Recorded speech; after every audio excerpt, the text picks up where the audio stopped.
When did you get the call? Well, there was an announcement made at my church, and priest, said that the United Way needed some help with the flood cleanup, and seeing that I had the time to spare, I volunteered my services, and it's well worth it. I read it in the paper. I saw the need early on in the paper and realized I couldn't help with Katrina when I was busy working full time, and now I have time available, and I came out in August to help out, and was very surprised at the lack of local volunteers. We had a lot of giving people from all over the country that came, and a lot of different organizations, but very few from Louisville, and that was very much a driving factor for my part to say, where is everybody? You know, I'm part of the city, and everybody should be as proud of it as I am. So I came out and just kept coming. So it's been a wonderful experience. Now, I would probably need to say that you guys were among the special, what we call leaders. And how did you feel when we were asking you guys to take another step into actually leading other volunteers? How'd that feel? It's a little scary because we worked with Nahama, which was the outfit out of St. Paul or St. Louis Park, Minnesota, that specialized in flood cleanup, and they knew everything to do, and we were there just, being good little Indians and doing what they told us to do. But as a result of that, we learned a heck of a lot.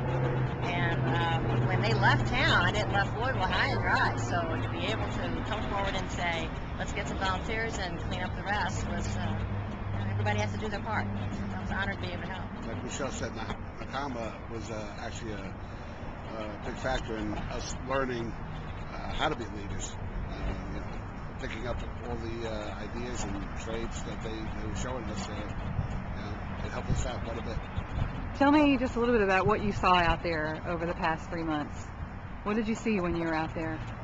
Just the things that come to mind. Well, I see a lot of faces, a lot of people looking for, looking for help, and the desperate look in their faces is what kept me going.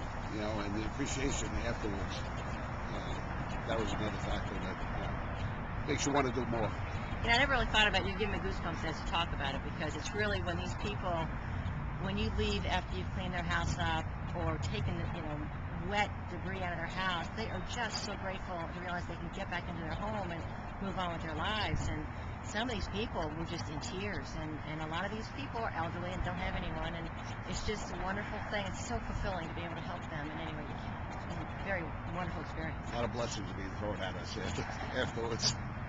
And how did you, what did you think of Metro United Way before you were part of this volunteer effort? Actually, my idea of the Metro United Way was, I had no idea they were so involved with the community the way, I found out they were. I thought it was, helping kids out here and there, and, helping the elderly, in other ways. I had no idea they'd get into the flood crisis that Louisville had down here. And I was the same. I had no idea that your reach with all of your aid covered such a broad range. I learned more about United Way, but nobody else stepped forward, and I just take my hat off to United Way to say, for wearing that hat for the city, the flood relief, the hat for the city was just a wonderful thing that y'all did. And I gotta say, and the people are just a delight. You guys have been wonderful to work with, just wonderful. Well, we think of you guys as family, and it was a real honor working with you as well. Thank you. Well, great. I'm going to stop.